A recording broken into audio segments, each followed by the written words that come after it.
yang mana dia mengaku juga karena efek dari minum sehingga dia mengalami kebutaan ataupun.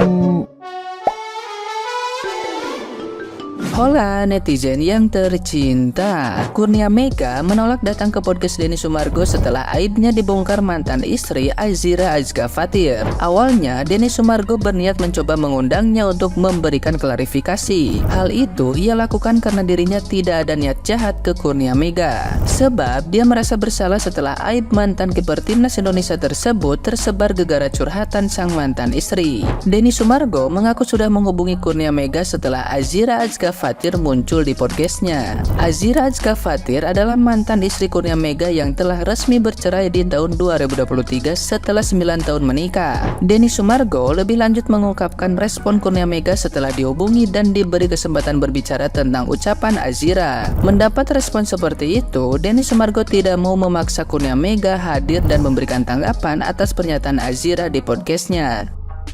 Nah, gimana nih menurut netizen yang terhormat? Silahkan berkomentar ya. Tidak kaget, sama sekali tidak kaget kawan, karena kebetulan memang ada beberapa anggota keluargaku yang memang orang Malang dan stay di Malang dan mendapatkan kisah yang sama, similar dengan apa yang dijelaskan oleh mantan istrinya. Hampir sama, kurang lebihnya hampir sama. Makanya aku tidak kaget sama sekali. Dan pada akhirnya semua terbuka dengan sendirinya toh. Dan cerita yang dijelaskan oleh istrinya atau mantan istrinya, faktanya memang seperti itu dengan apa yang aku dapat melalui cerita saudara dan keluargaku di Malang.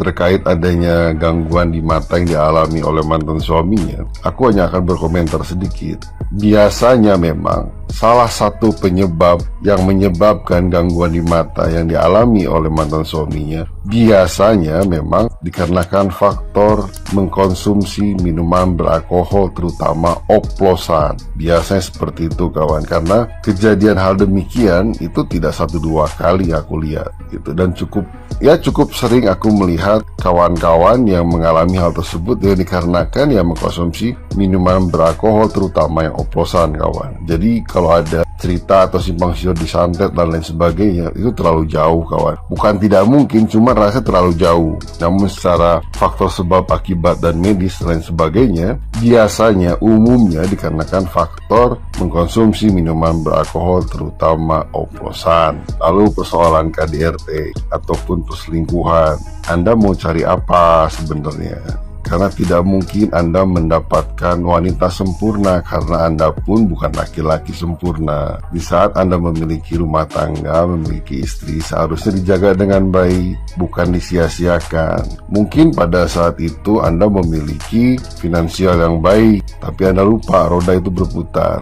Di saat istrimu teraniaya, terzolimi, Tuhan melihat itu kawan. Ingat, laki-laki diciptakan untuk menyayangi dan melindungi wanita, bukan menyakiti wanita. Wanita itu tempatnya di samping, bukan di bawah sebagai keset. Maka hargailah istrimu layaknya ibumu. Jangan perlakukan mereka layaknya pembantu kawan, sebelum Anda menyesal. Saat ini Anda sedang menyesali apa yang pernah Anda lakukan toh. Ingat, tidak bisa mengulang waktu. Setiap orang mampu membeli jam, tapi tidak ada yang bisa membeli waktu, apalagi mengulang waktu kawan. Hari ini cuma bisa menyesali apa yang ada toh ya. Menyesal itu di akhir, kalau di awal namanya pendaftaran kawan.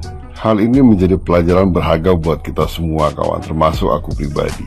Karena dunia ini berputar, roda itu berputar, tidak selamanya di atas, tidak selamanya di bawah. Kalaupun kita ingin selamanya di atas, jaga baik-baik dengan hal baik. Jaga keluarga, istrimu, anakmu, orang tuamu dengan baik.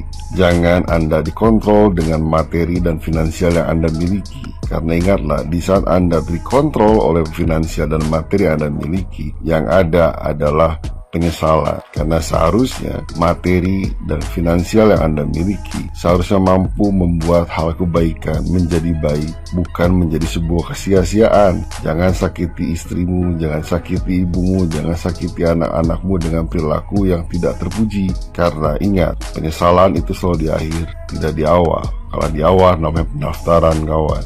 Ingat itu baik-baik.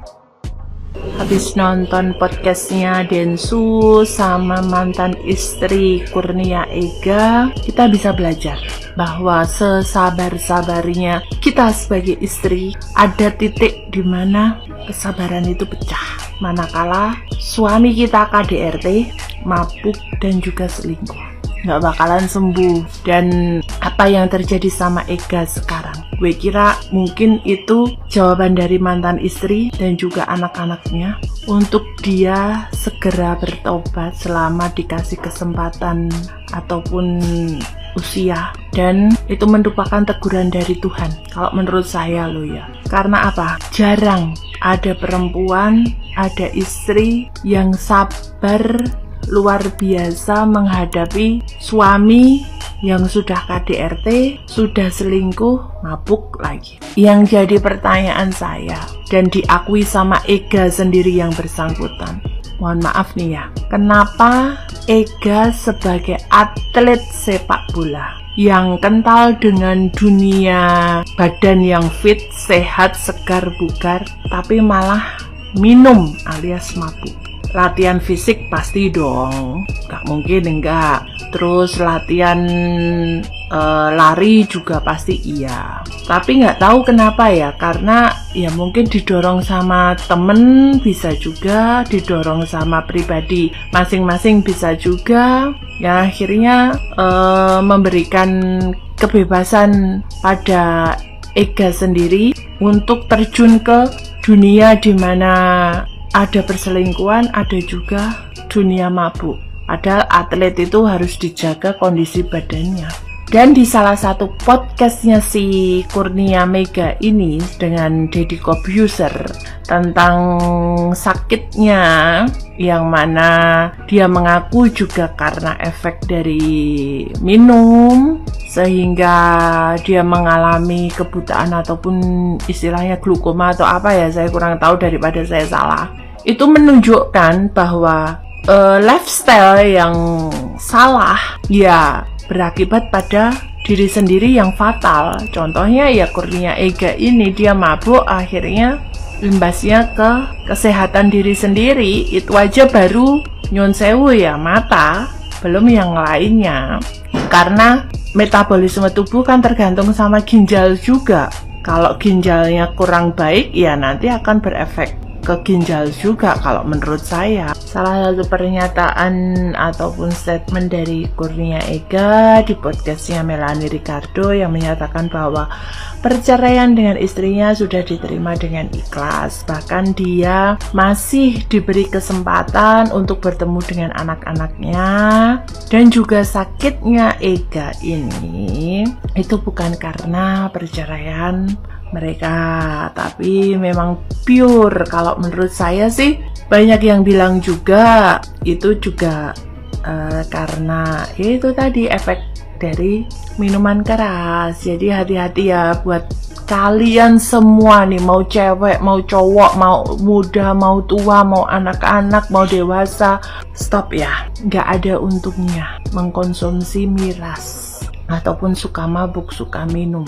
Ya fatal aja. Mungkin sekarang kalian masih hahaha bahagia, happy, mengeflay, menikmati hidup. Ya pokoknya nggak ada lah yang namanya kebahagiaan kalau enggak party gitu. Tapi efek kedepannya bro, kalian harus mikir sampai segitu. Dan contohnya Kurnia Ega, dia sudah sekarang legowo.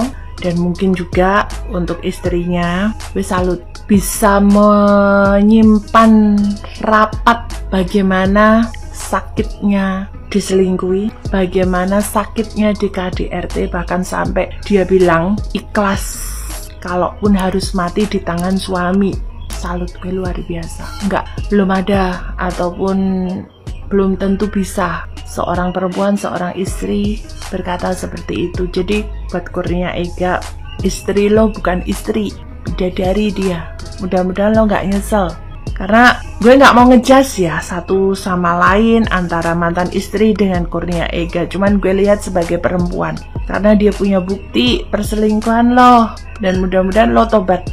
Lo tobat, bener-bener lo tobat.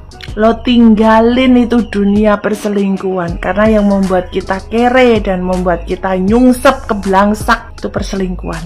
Mungkin kalau mabuk bisa sembuh, Mungkin kalau judi bisa sembuh, mungkin kalau istilahnya nakal bisa sembuh, tapi kalau selingkuh, kalau belum mati, belum bisa sembuh bang.